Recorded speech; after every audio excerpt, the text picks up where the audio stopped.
All right, Chandler, I'm going to start off and just ask, how old are you?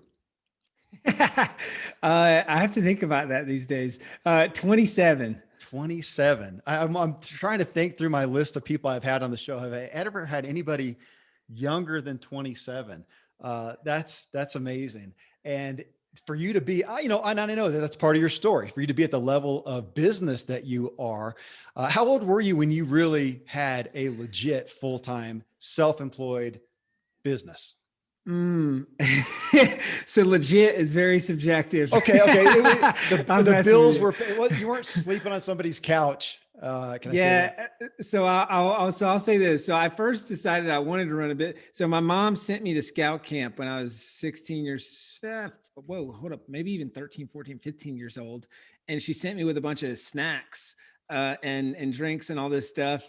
And I came back with a pocket full of cash and a switchblade because I'd sold all my snacks. Because the other kids are like, hey, you got all these snacks and drinks. And so I started selling them. So I think that was the impetus of becoming an entrepreneur. Ran business, landscaping and lawn care, landscaping, pressure washing business in high school, then another business in high school.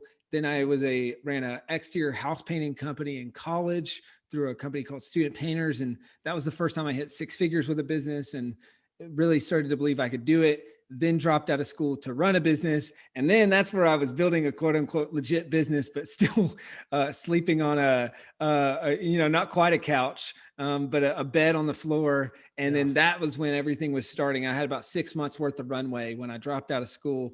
I had some money saved up and I was like, all right, I've got about 6 months to get to where my cash flow is higher than my expenses through Yeah. my business. Well, I was interviewed a couple of days ago and the guys asked, where did my entrepreneurial journey come from or where did it start?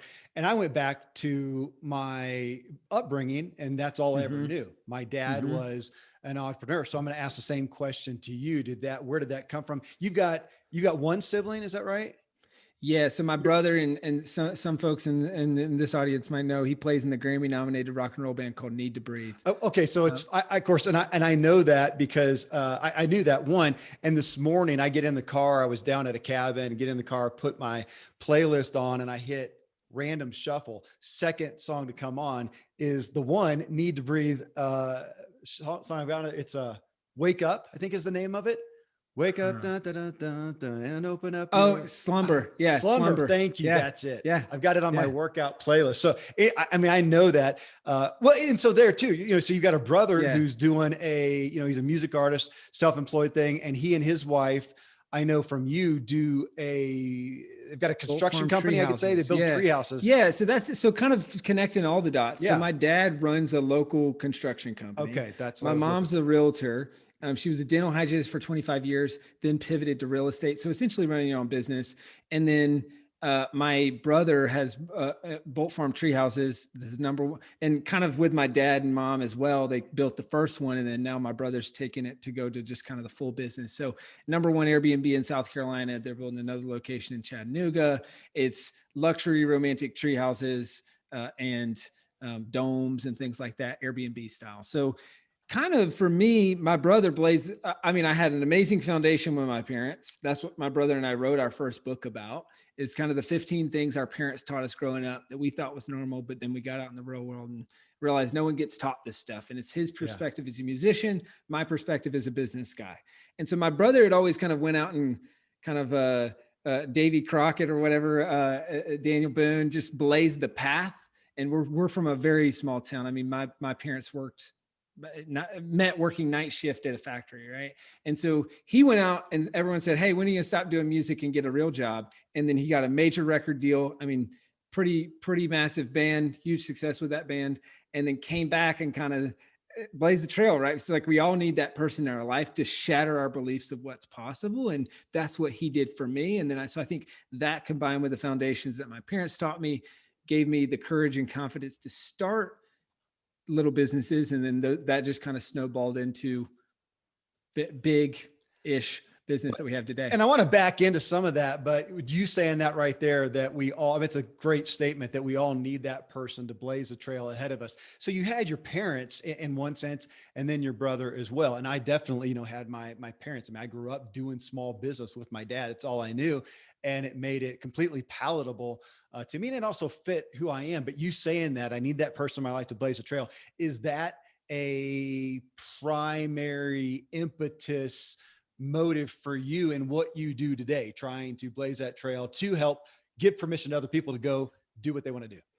Oh, for sure, for sure. I mean, from a book's perspective, writing and publishing my book was, we always talk about, it's kind of like this key that opens the door to Narnia, is this magical world that, only exists for published authors, and like opens up these opportunities that you didn't know existed. So for me, the book represented that. And so I think that's a big part of why I'm so passionate about what we do with self-publishing school, is the books doing that. But then I think there's also that getting around like-minded people, which for me, feeling like, okay, growing up, and then I'm looking around and I feel like the oddball. And so it's like, and so I'm super passionate about the underdog and young people, Yeah. and just inspiring them to chase after their dreams. And so that's a big part of what I'm passionate about doing and what we try to do.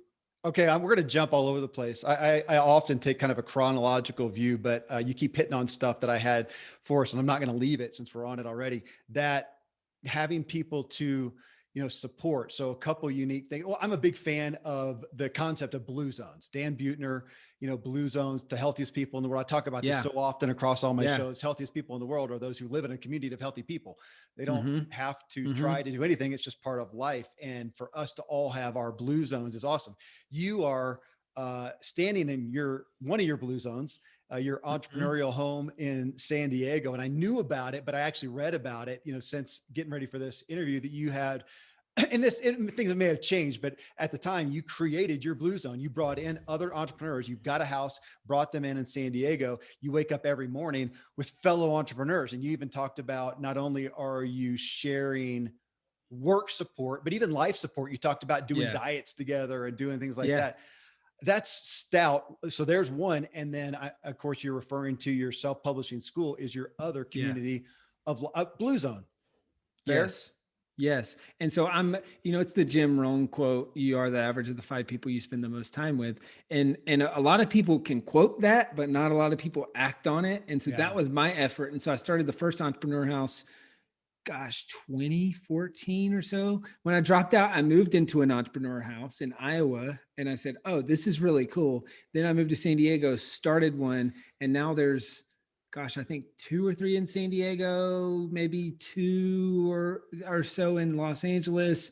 And it's not like a business or anything. It was just kind of sprouted out, and now it's just these pockets of people. And so I said, "Hey, if I can live with 5 people, or maybe 5 people, including me, and why don't I find someone who grows me spiritually, find someone who helps me grow from a business perspective, find someone who helps me grow from a health perspective. Like, Yeah. why don't I pick people and put them around me intentionally in a way that's going to help me grow?" And then similarly with our communities with self-publishing schools, like, how do you pull together people that are along the same path or at the same part in their book journey, and It's like a co-working. introduce It's those like you started your own conversations? co-working space. Yes. And Yes. so I'm going to ask a couple details as people are hearing this and having ideas for themselves. Did you literally buy a house and then bring people in, or did you just take the Rented. lease out? Yeah, I took the lease, and so kind of how I did this, and I've got a longer video, and I've got a 7-figure principles podcast and YouTube channel, which is like principles of scaling a business, and it's just like a fun side project. But I outlined this video, and basically I got the lease, but I first had people apply. So I put together an application, said, "Hey, this is what we're creating." I set the vision. I said, think, Steve Jobs and Wozniak in their basement, like that's what we're creating. And then had people apply, and then got people committed. And then they put it in a deposit, a non-refundable deposit, to say, "Hey, I'm in." And then I, and with their help, went out and found a place. We got a lease, we set it up. And then it was, all this, setting up like a weekly mastermind and goal setting and the whiteboards everywhere, and someone to come in and cook all of our meals and do our grocery shopping and like things like that, to just help the house run and help give us maximum time to go towards our goals. That's incredible. Okay, details again, coming back to your catalyst for writing. So here is you guys grow up in this entrepreneurial home. Your brother's doing some things, you're doing some things, and the two of you, do I have this right? You guys write a Yeah. book together, and it's that process that sparks your idea to do this on a bigger scale. So you guys wrote the book, and I assume you self-published it. How did you do it at that Yes. time? Was it kind of the newbie rookie thing? Did you do something that was already existing in that space? Yeah. So, I mean, it was as I was dropping out of school, my brother and I had this phone call and we said, man, I feel like there's these things that we both thought everyone knew, but then you get out in the real world and you realize people don't actually know these things. And that's when you realize, wow, I've got better parents than I thought. And also I feel compelled to share this with other people and teach this. And so him and I decided to write the book on those 15 things, again, from his perspective. He's a musician, me as a business guy. And then about that same time, I studied abroad before I dropped out, and I wrote and published a second book. And so when I dropped out, I knew I was going to run a business, but didn't know what it was. And it's kind of one of those things where somebody can only smack you in the face so many times before you turn around and look. And you turn around and look, and there's a whole line of people there. So people kept asking, hey, how are you doing this? How are you doing this? I get on the phone for 45 minutes and teach them everything I knew for free just to be a nice person. And then finally, I had enough of those conversations where I said, hold up, I'm working on this business that's totally failing. What if instead people are voting? So this is a lesson for people. When people are asking you questions about a thing over and over and over again, there's probably a business there. And so that's where, or inside your business, that's probably the most lucrative or profitable part of your business. And so that's where the light bulb went on for me. I said, hey, let's try this. We did an initial cohort, 44 students. I think it was like over 60% of them wrote and published their book within 6 months. And so that's when I said, okay, this is legit. We can help other people get success with their books. And then we've just been scaling and growing since then. So let me jump back. You've got parents, entrepreneurs, but you went to college. So even though you're running businesses early on, doing these businesses to make a buck, and I mean, again, that's what I did. So here I am, running these businesses, making, my friends are making a minimum wage.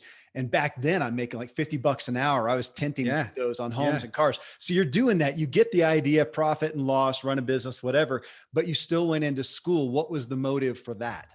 Yeah. So I ran the businesses to save money for college eventually. And I went to school at College of Charleston studying business and entrepreneurship, which is kind of hilarious. Come to think of it, it's like they now have an entrepreneurial degree, but the light bulb for me is two things. They wanted me to take all of these prereqs before I could even get to the business classes. And I was like, well, hold up. I'm not here to take the prereqs. I'm here to learn business. Like, because I felt like I was building. And all right, college, that's finally going to be when I can learn how to run a business academically and learn the nuts and bolts. And I was very excited about that. And then we had the prereq conversation like day one with my counselor. And I'm thinking, all right, this is not off to a good start. And then ultimately just discovering I'm learning how to run a business from professors who had never ran a business. And that didn't make too much sense to me. So that's why I decided to drop out. But in the bridge there, I work with student painters. They teach you how to run a business by running an exterior house painting company. That for me, I was number one in the company, number one in the country. It's an internship, first 6-figure company. Like that to me was the Navy SEALs of entrepreneurship. Hell week, except over 7 months. I mean, it was wild. But that gave me the confidence to say, hold up, I can actually do this. And I'm going to drop out, and I got about a 6-month runway, and let's give this a shot. So then you take the reins and say, I'm going to run a business, helping people publish a book, which you had done twice at that point. Is that right? Yes. Yes. And I asked this, I don't know if I missed it, but how did you guys self-publish at that point? I mean, what was available and what resources did you use then that I assume you thought, hell, I can help package this for people, or I can do it better?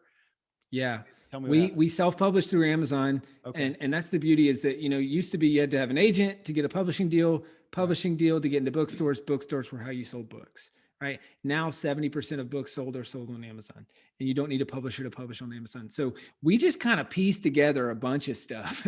And I think there was a course that we went through, and then there was just a bunch of Googling.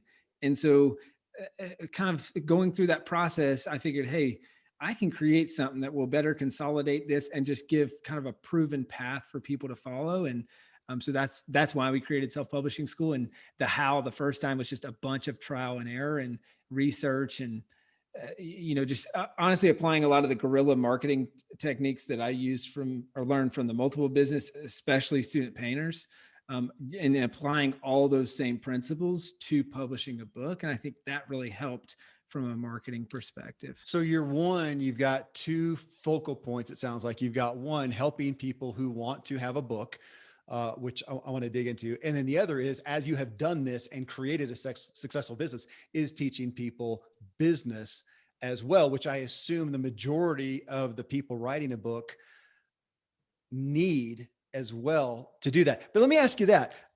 What are the reasons that you see? I'm going to ask you two different ways, because I know you have reasons of, hey, here is why to write a book. But why do people first off come to you with the idea of doing a book? What are the primary catalysts for them to think of writing a book to begin with?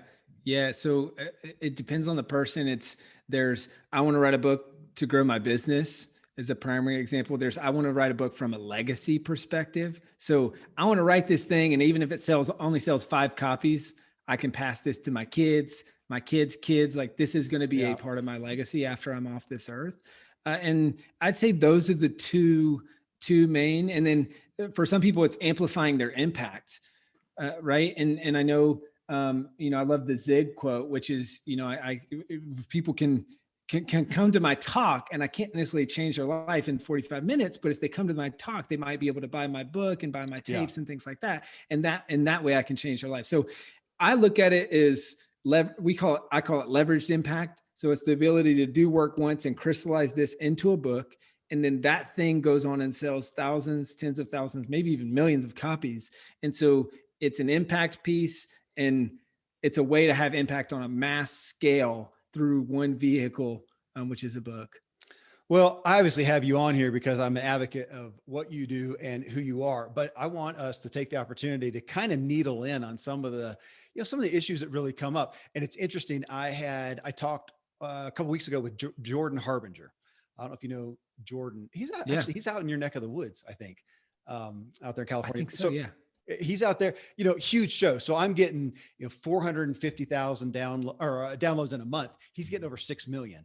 He's got the Jordan Harbinger show. It's all him. It's so impressive. I look to him for mentoring on podcasting. He's also a great kind of a persona for how to win friends and influence people. Very Ziglar-esque. So I like that. So we're talking and, huge numbers and talking about, which we're going to get in. I want to ask you some questions about, because I just signed a book deal. And I asked him, what about him? And I actually thought he had told me a year ago he was going to do that. And his response a couple weeks ago is he says, I'm not going to. I said, why? Because, of course, look at his numbers. He'd get a great offer on a book deal right now. And he says, I really just don't have something important enough to me worth killing a tree for. I love that. But I like that. So days later, I'm talking to my dad, or maybe I had my dad do a show, and he was lamenting people coming to him saying, hey, I'd like to start a podcast. But I'm not sure what it's going to be about. What do you think I should do a podcast about? He's like, seriously, if the only reason you would do a podcast is specifically if you have something you want to bring, to the world. So I'm going to lay that out for you, because I know that, having a book is so great for credibility. It's so great for your business. And yet we have this over here. And I got to admit, I struggle with being inundated with books that a lot of times are great stories. Here's somebody and they built $1 million business or $100 million business or whatever. And they tell a story and they say, here's where I was. I took the best business development practices, I applied them, and it worked. And here I am. That's awesome. It doesn't really bring something new to the table. And I'm trying to extrapolate out of it. What can I bring and really have a unique message for on this show? So there's just an honest grappling of for sure, why to write a book. Play with that with me for a second. Yeah. And so I think it's for most people, it starts in one of two places. And so it's almost everyone is a knowledge worker, meaning you get paid for doing a job or a business and with some sort of expertise. Right. And in that oftentimes is the best place to write a book. Okay. And so, it's, if I were to try to do what you do today, there would be what I call the gap. It's the gap between what I know, knowing nothing, to what you know with years or decades of experience. And so I think I agree, like you need to have something compelling to share. So that's a piece. And then the second piece is, if you're running a business, what are the broken record conversations that you keep having over and over and over again with every new client or prospect? And the best way to stop talking about that thing is to write a book on it and then just point to that book. And that book will be the best thing you could ever create to generate more lead, sales, and referrals for your business. So that's the way I think about it. And then unpacking it a couple different other ways, which is, it's when I was in scouts growing up, and my scoutmaster said, kind of jokingly, he said, if we're in the woods and we run upon a bear, you don't have to be faster than the bear. You just have to be faster than your friend. The next guy. And right. And so I think a lot of people, they get in their head about creating a book, and they think they have to know everything. And you don't have to know everything. You just have to know a little bit more than the person that you're teaching. And I think in some ways you can make an even bigger impact, because those folks wouldn't read a book that, like the average American, I think it's like 1.2 books a year or something sad that they read. But they might read your book because you're more approachable, or they relate to you more when they wouldn't read a Tony Robbins or an Oprah or a Seth Godin or whoever else. Right. And so I think there's that on one end. And I think the flip side, because I think I used to agree with you a little bit more on this, which is, I had a friend, he said, Chandler, do you think everyone should write a book? It's like, no, I don't think they should. And he said, well, what about this? He's like, you ever wonder like the lessons that your great grandfather learned during his time on the earth? It's like, well, yeah, I would love to know those things. He's like, so what about that? Just if, we only learn, it's like your parents teach you 30 to 40% of what their parents teach you, which is 30 to 40% of what their parents. So we got all this knowledge that just gets lost from person to person transfer. Yeah. And what if you just had that book? And so I think that changed it to where, okay, that's more of a memoir-esque and legacy type thing. But even if that's your goal or ambition, like I think it's a quality goal or ambition, because you can pass down those lessons to your kids and kids. Well, and I appreciate what you said too, you kind of gave a caveat to, know a little bit more than the next guy or something a little bit unique. Even there though, and I've been amazed to see this at some time. Well, because there's, Solomon said it a long time ago, there's nothing new under the sun. Can I really bring something absolutely new? And again, I'm admitted my jadedness here a little bit. The next 7 secrets to this, or the things you've never known. I'm like, for sure. Yeah. I get worn out with that, but we can, so here I am. What do I have? Something. I got a book deal right now. Is it really something new I don't think exists out there? No, it's a different perspective. It's one that I think is maybe more relevant for today's time. So I hope it's unique in that. And then, as you said, it's my voice, it's my flavor, and somebody who likes hearing from a guy who was an ex-pro athlete who has a huge family and lives up in the mountains and sees from my perspective might like listening to me, hearing from me, reading from me, different than this guy over here who's kind of saying the same thing, but he's a suit and guy, Ferrari guy in LA or San Diego or whatever. And I appreciate that. I mean, I get the books across my desk. Here's 2. It's the same sales message, but man, I really resonate with this person. I'm going to go with them. Absolutely. There's huge. I mean, it's to that degree, then you'd say there's endless opportunity, wouldn't you? Absolutely. And it's not necessarily new. It's just new to your intended audience, which that I think is still unbelievably powerful.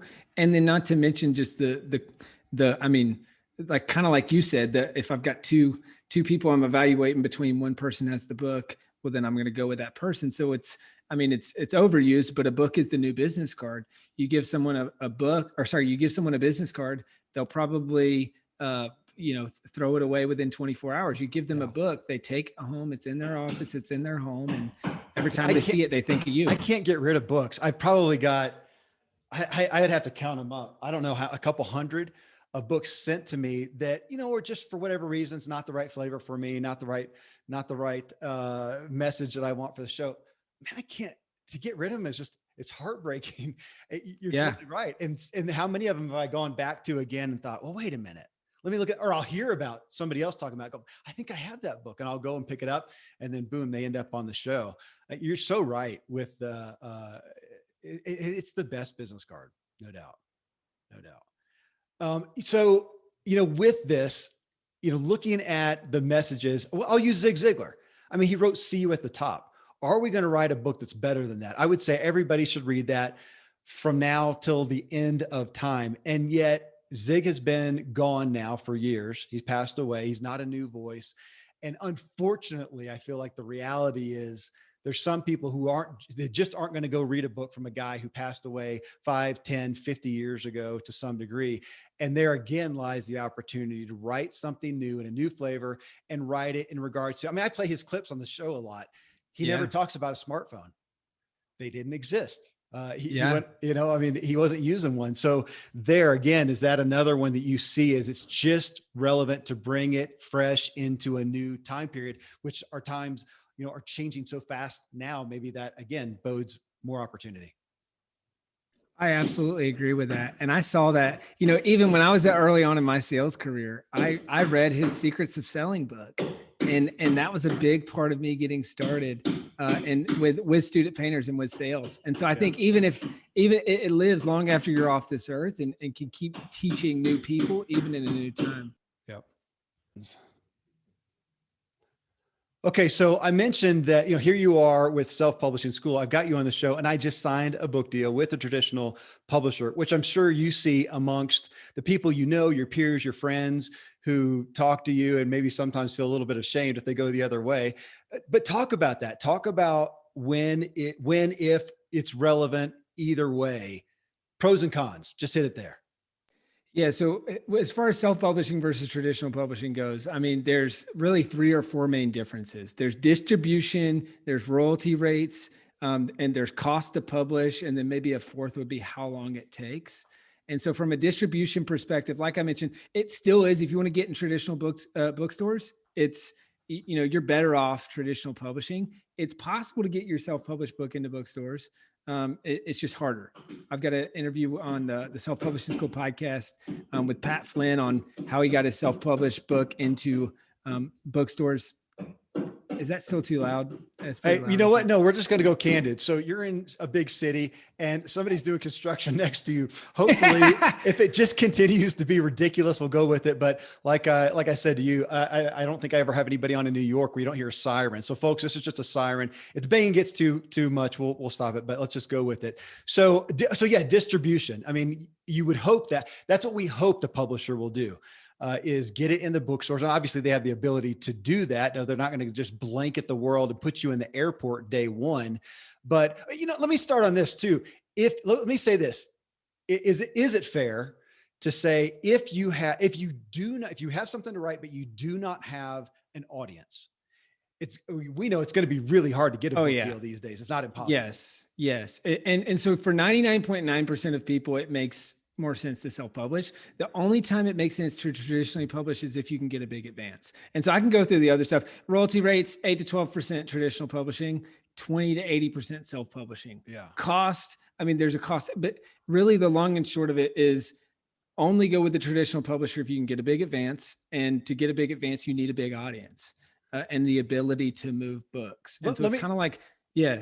I'm sure you got stories on this, but I had one just recently. So I had Ben Hardy, Dr. Benjamin Hardy. He wrote Willpower Doesn't Work, and recently Personality Isn't Permanent. And I've had him on the Ziglar show a couple of times. I just had him on my Motive show to talk about, he's got such a great story.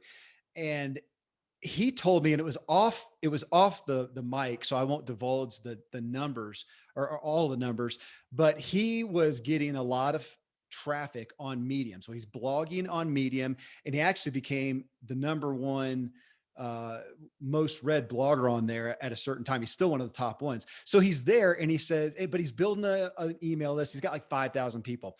He talks to Jeff Goins. Jeff is big in the writing space as well. And he says, hey man, should I'm looking at going to do a book deal. What do you think? And Jeff says, honestly, if you want to get something decent, why don't you grow that 5K to about 100K? Which he did. Yeah. So he did. He grew it there, and then he went, and for his very first traditional book, which was Willpower Doesn't Work, I believe, he got a 6-figure book deal, and actually a little bit beyond that. But that's huge. Who has $100,000? I don't have $100,000 email list. So does that feel like that's the first off? That's the big factor. You don't have an Yes. audience. Yes.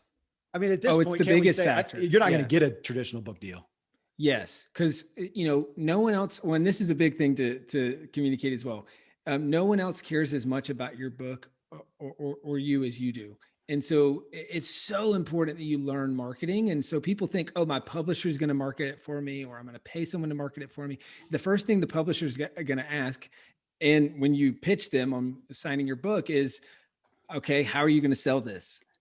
And so you have to have an audience. And it's kind of like maybe you've heard the saying, banks only lend money to people who don't need it. Well, publishers only give publishing deals to people who can sell books without them, right? And so that's the difference. You need an audience for it to make sense.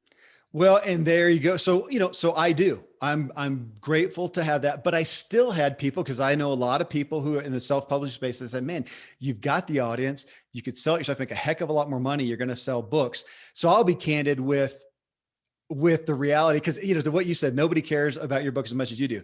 That's true. I have some big name literary agents. They don't care about it as much as I do. I have a publisher now.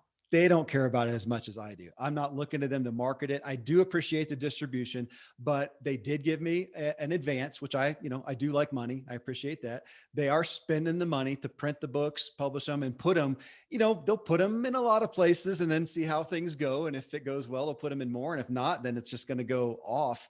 And here I am getting a pretty puny royalty when it's said and done. So yeah, there's a reality, but I also can say that I didn't want to mess with it. I have too many other irons in the fire, and I didn't want to mess with it, but that is an option. So I could have gone over here and made a case for publishing it myself. So you did talk about distribution. You talked about the difference in the royalties. You're going to make a lot more self-publishing. Talk about the cost to publish, because I have friends who have done it on a bootstrap, and I've had friends who have money and they spent stupid amounts of money. Give us some ideas. Yeah. And so from a cost perspective, there's 3 paths. There's traditional publishing. Obviously they're covering the cost for you. There's hybrid publishing, which you're paying someone to publish your book. Could be $10, $20, $30,000. And that might mean you get to keep the royalties. That might mean they also take a cut of the royalties. It kind of depends. And then there's self-publishing. So you're going to pay a few $100 to a few $1,000 to actually publish this thing. Then you can go print on demand and that sort of thing, if you choose to do that. And so that can, but then also there's the other cost, which not a lot of people consider, which is the cost of your time. Yeah. Which, if you're taking 2 years to go to the two minimum, maybe even 3 years to go the traditional publishing route, well, every 5 additional hours you spend on this book is $100 worth of your time, right? So it can really add up over time. Oh, and that was relevant here. I mean, my book that I could have out in months, it's going to take a while on that side. Talk real quick, because I know the space, about the hybrid, because I don't think I've been hearing about it for years, and I know people who have done it, but I don't think people do. And I don't know why it matters to name one. Isn't one of the bigger ones at this point Morgan James as a hybrid publisher?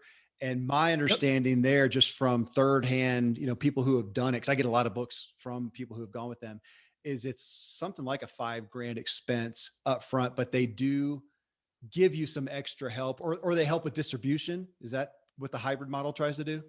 Yeah. And so I will say, I think Morgan James is probably one of the best hybrid publishers. Hybrid publishing is kind of the wild, wild west. Some people call it vanity publishing. It can be all over the map. I mean, it can be, hey, you're going to pay $30,000 to publish this book hybrid with us, or it can be, I think Morgan James, they are actually closer to a traditional publisher, but they typically give you a better royalty rate and it's lower cost. So I say they're one of the better ones, but that's kind of the range. And that's what I've heard now. And I know some big names that have gone with Morgan James, who I know could have gotten a book deal, but they just were so confident in their audience and being able to sell. They wanted control, they wanted it faster, and they wanted to make more money from the sale. So I won't name the names. Well, I guess it doesn't matter. I mean, if they got a book out, you can go see that it's Morgan James. So Mark Tim and Kevin Harrington, who just wrote Mentor to Millions, and I had them on the show. What's Kevin Harrington? This is the original Shark. You know, he's got a huge audience.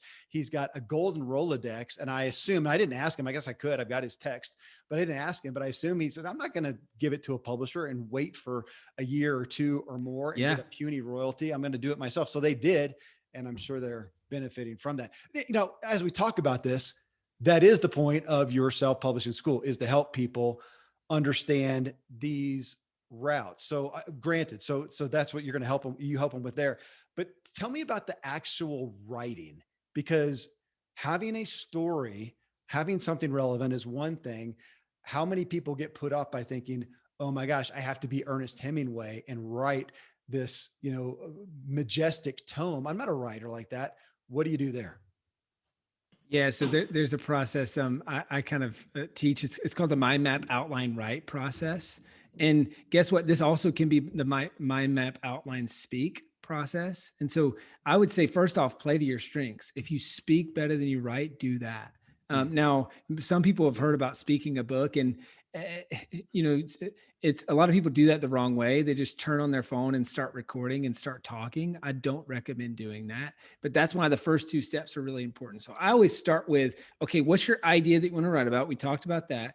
Now let's mind map everything you can think of on that idea. So what are the ideas that you have, the stories that you have, the lessons that you've learned? If you're a business owner, the broken record conversations that you just keep repeating over and over and over again. What are those? Get all those out on a mind map. Secondly, turn that mind map into an outline by grouping ideas into groups or sections. So you've got maybe 5 groups of ideas or 5 sections. Order those sections in the order that you want to cover them. Drill down about 3 chapters per section. Now you've completed step 2, which is you've got about a 15 chapter outline that you can use to actually write this thing. And then you write the book, step 3, 1 chapter at a time. So you start with chapter 1, you spend 10 minutes mind mapping everything you can think of on that chapter, 10 minutes turning that mind map into an outline, and then either 45 minutes to an hour and a half actually writing the chapter, and repeat that process chapter by chapter by chapter, or 10 minutes speaking the chapter and repeat that process chapter by chapter by chapter. So that's kind of the process that I teach and that we walk people through as they're getting started to help get a rough draft done. Because that's the most important thing, is get a rough draft done, and you're going to start to see the light at the end of the tunnel. And then you can make that book better, hire an editor, work with an editor to turn that into a real quality book. What about style? Just the flavor of the book, because I admit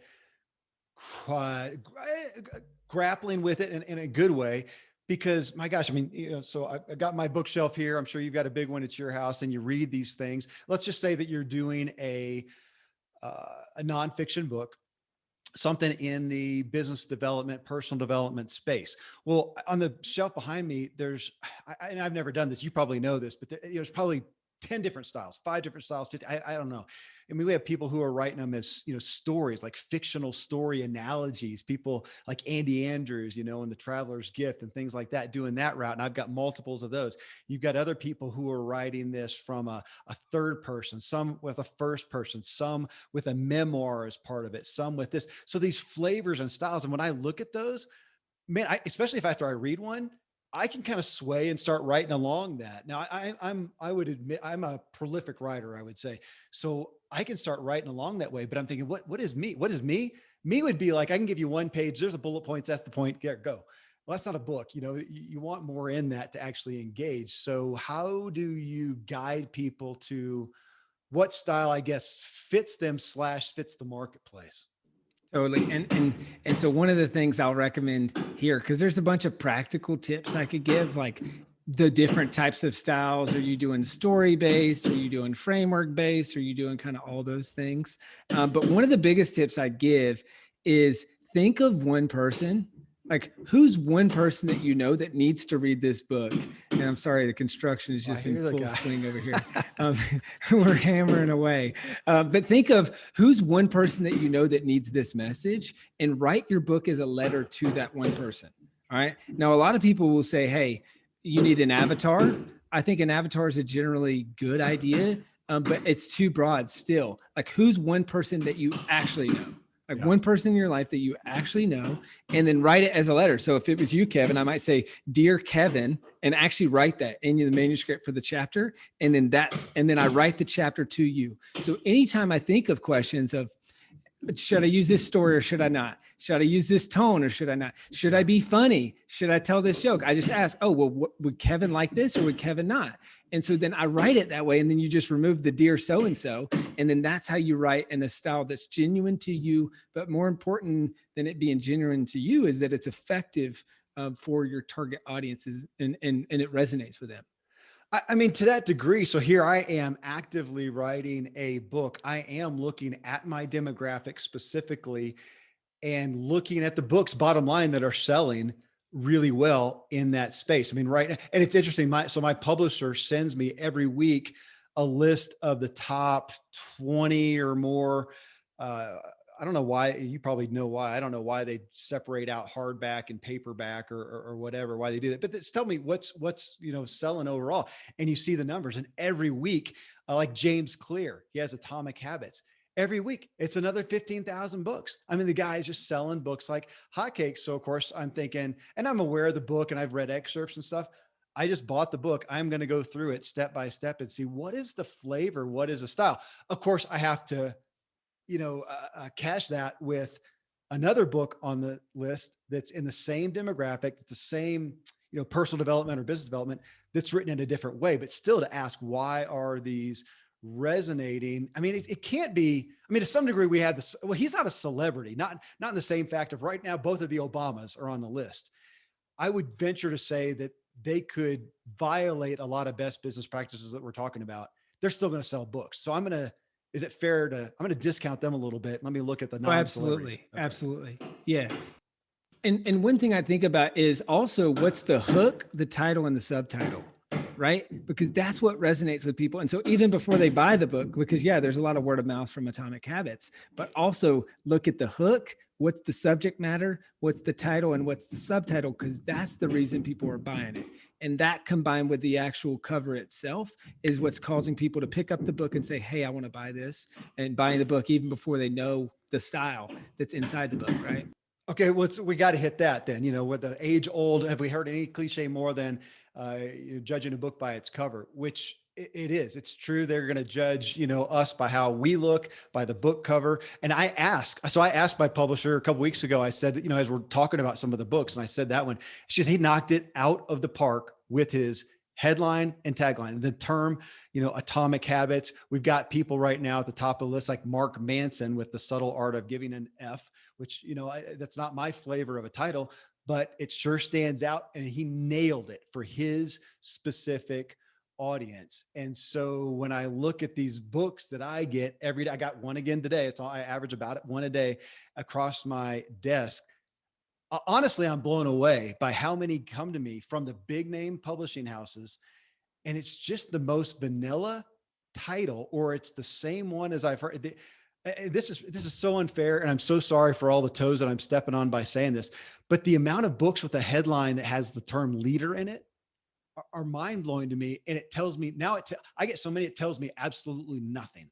And I have to dig in or ask and say, okay, what is different about this book? What is the point of this book? Doesn't mean that there's not awesome material in it, but I am a bit dismayed by the titles. And so looking at the bestseller list and going, let's go non-celebrity people. And look, what are the ones that have been selling and continue to sell? I love looking at that. The Amazon, New York Times best-selling for the year. I mean, is that not just the gold mine? It seems like.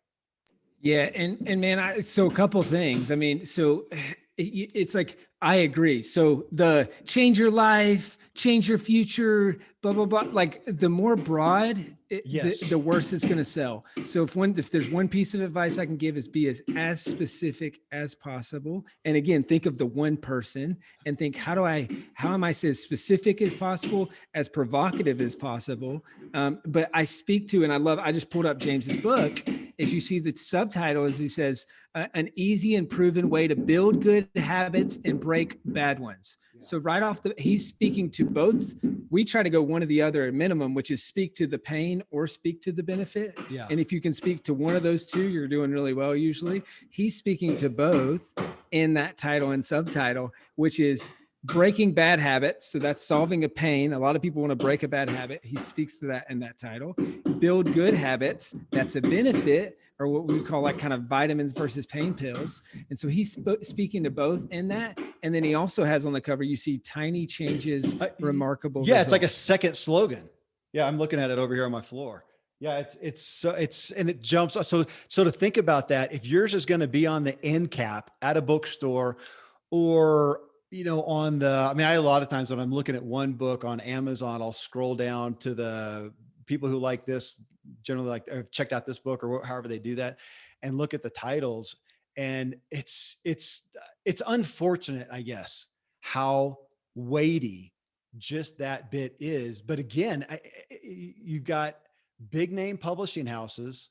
I don't know how to reconcile that. You got big name publishing houses putting money behind books, and I'm surprised sometimes at just, again, how vanilla the headlines are, and or the titles and the taglines are, because yeah, the competition is so fierce. It feels like that's got to be, I mean, it's probably not fair, but you could wreck a good message by not nailing that. Yes.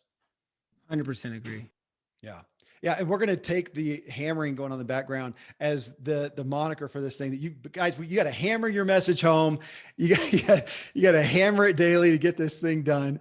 This aspect of writing a book, though, I mean, we have an aspiring audience. I mean, if I say that constantly, if they weren't, they'd be listening to NPR's Crime Scene or whatever, and just passing the time with entertainment. People here that want to make a difference. And I was impacted. You'll appreciate this, Chandler. It was, man, I need to get the date in front of me, but it must have been 2013, 14, something like that, where I was speaking for, I was down and I met Zig for the first time. Well, no, actually I hadn't. I'd met him at an event long ago as a kid, but spent a day with him and interviewed him, whatever.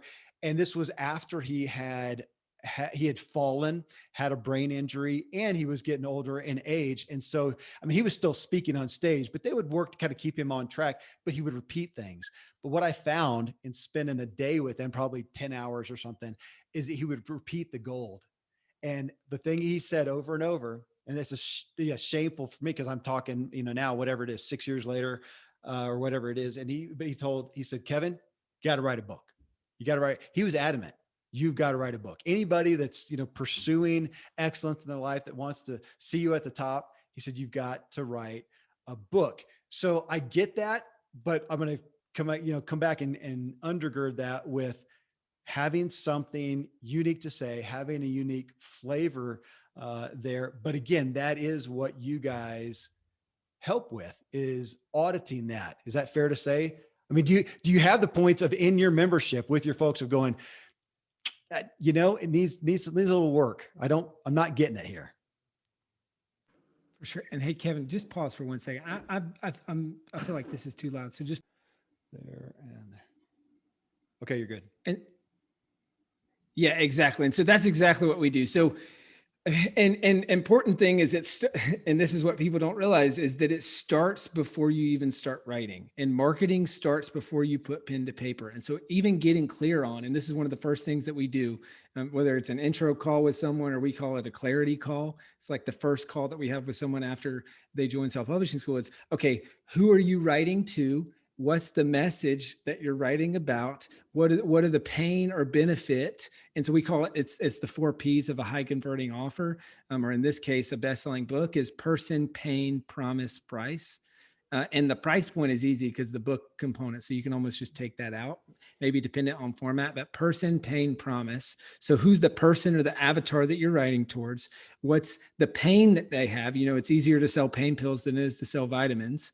And so what's the pain that they have that they know that they have? So for example, if I'm writing a book, it's about back pain, I might know that it's your posture. But if I write a posture book, you're never going to buy that book, right? Because you have back pain and you say, hey, I need help with my back pain. So I can teach the same things, but package it in a way that is actually compelling for you to pick up off the shelf and to purchase. And then the promise, which is, look back at James' book, right? Atomic Habits, an easy and proven way to build good habits and break bad ones. Tiny changes, remarkable results. And so he's speaking to the pain and the benefit or solution. And so that's where it all starts, is in the hook. and then making sure that you're clear on that. Because when you're clear on that, and then, I mean, then obviously, yes, we work with people throughout the whole rest of the process, and help them through the production part and the publishing part, and especially the marketing part. I mean, that's super important, but that's how you make sure that you're nailing the messaging up front and then double down on that throughout the Well, process. I'm going to end there on the marketing. You mentioned that, and I'm in podcast groups, and so I'll see those on Facebook wall. I saw one today, so it's every day. Hey, I got a podcast. We put it out there. It's great, great content, great produced. We've had a few downloads. How do we increase listenership? And I'm looking at that, going, oh my gosh, here I am with a fairly sizable podcast, but to grow it in today's world where there's so much competition is difficult. So here you are, and you've got somebody, they've got a great message. It may be the next atomic, habits, but they don't have an audience. Now they've got something. And I know this is a huge question and a big part of what you guys do, and there's no easy answer, but to give some tidbits on ideas of, or even just giving people hope that yes, you can come from square one with that book and no audience and find an opportunity and find ways to market and sell books. Yeah, and so I'll say this, I'll give kind of a general platitude and then a specific implementables. And so Google is a search engine of browsers. Amazon is a search engine of buyers. Amazon, Oh, people go to Amazon for one reason only, that's to buy stuff. And so a lot of what you can do, it's a platform. So specific to you, Kevin, I mean, the iTunes platform, and it's motivated by reviews, subscribers, and downloads, yep. right? Well, guess what? Amazon's platform is exactly that. You learn all these platforms, and so it's highly motivated by reviews, downloads, aka purchases, and so that's a big part of it. And so, how do you drive towards that? Now, then beyond that, there's a bunch of things. We talk about the viral coefficient. How do you increase your viral coefficient? Which means every one book purchase leads in a dream scenario would be 1, 2, or more books purchased. So integrating challenges in your book, ways that people can share, ways encouraging people to leave reviews, like all those things. And then there's what we call the three-legged stool, which is, running Amazon ads. And that's one big thing that we do. There's building an email list. And so kind of using your book to grow your email list, and using your email list and what we call the review sweeper to follow up with people who buy the book to get them to leave a review. Mm. And then there's an author hub, which is often, social or something like that. And so that's a lot of what we do. But then even just more fundamental is publish the book, then publish it in all three formats, which a lot of people don't do. And you'll automatically sell more books. I mean, especially for you, obviously, it's the audiobook. With having such a big podcast, audiobook is going to be a huge driver of royalties and book sales. So making sure that you're very intentional about the audiobook and how you market specifically the audiobook, and how I would even have a separate launch for that. And then, so you got all formats, and I know I'm just kind of going all over the place in a bunch of stuff here, but then and I'm super specific about this, is we call it the road to your first 100 reviews. So how do you be super intentional about that and couple that with another concept that we teach of a launch team, which is 15, 50 people, maybe even more, who they read your book ahead of time and they leave a review on day one and generally support the launch. So now all of a sudden you've got 15, 50, maybe even more reviews on day one. You come out of the gates really strong. You can double down beyond that. And so that's just kind of a wide net and a lot of different specific things of what I would recommend to maximize your book sales. Man, I look at the reviews. I mean, I look at the reviews on everything that I buy, or a movie I'm thinking about watching. I'm reading the reviews, and I know that there's controversy about, junk reviews and whatnot, but generally you can read enough of those. And even on the books, I can tell when somebody has gotten a bunch of people just to say something. Oh, John's book is great. John's book's awesome. And I'm not looking for something specific. When they go in and go, man, this is what I got out of it. This is how it changed my thinking, changed my life, some kind of a specific there. And it's made me want to tell people, hey, if you're getting reviews, get them to say something to that. And I've had people ask me for a review. I didn't have that to offer, and I didn't leave a review specifically. So I look at not only the number, but I really look at the quality, and I assume other people do. Yes. And not only that, but Amazon looks at them. and they promote your book more if you have more reviews. So you'll show up in search engines when people type stuff. You'll show up in, I mean, a bestseller list, like all those things, because they're very highly uh, incentivized to show books with more reviews, because that it helps them achieve their goal, which is helping people find what they're probably looking for, or they didn't know that they were looking for, that they want, because Yeah. there's so much social proof and there's high reviews. So it just carries into everything. What's the home run for you, man? I know you're in contact with people in your membership doing this, putting their stuff together every day. What's the home run on a given day that fulfills you and what you're doing? Oh man, I mean, we call books changed lives, or sorry, books published lives changed internally, which is just so when someone signs up for self-publishing school or they publish their book, those are like our two milestones of like, hey, that was a life changed. And so that for me, I mean, it's we have two, three, four. I think yesterday we had 6 books published, and so 2 to 3 pretty much on average. So that for me is what it's all about, man. I love this stuff.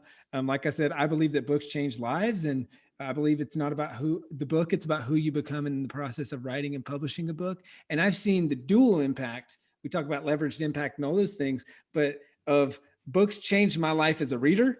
Like when I dropped out of school, I took what I call the college dropouts approach to learning. And I started acting like I was still in school, but reading books. And so I call it a $15 mentor. It's like the smartest, most successful people on the planet have written and published books with Yeah. all of their best knowledge from their entire life. Yeah. And all I have to do is pay $15 and commit 3 to 8 hours to read the book. And so books have changed my life as a C-level English student, a college dropout with ADHD who hated reading and now loves it. And I read a book a week. So it's changed my life on that side. And then it's also changed my life as an author. And so I think that's what we're unlocking for people on a daily basis. And that's what gets me fired up. And that's why I'm still working this hard. I mean, Well, we've had a lot of success with the business. Like I don't have to work that hard, but I choose to because I love it and it's a lot of fun. And that's it. And that's why you're here, is you love it. And as I'll have had in the intro, I met you through a businessman's prayer group that met every week. That's where I met you. And so I've been able to see you remotely, seeing what you're doing. And that's what speaks to me. We talk so often about, if I'm having somebody who's I have a heart surgeon, I got a couple of options, and this guy's really good. And this guy's really good. And he absolutely loves and believes in what he does. That's who I want working on me. And I see that from you, from the book publishing. You're such an advocate of it. You're such an advocate of the people doing what they helping get out what they can to change their life and change other people. Man, I appreciate what you're doing. I appreciate how fired up you are, and I appreciate how you're changing lives. Thank you for being here. Thanks for doing what you do, Chandler. Yeah. Thank you, Kevin.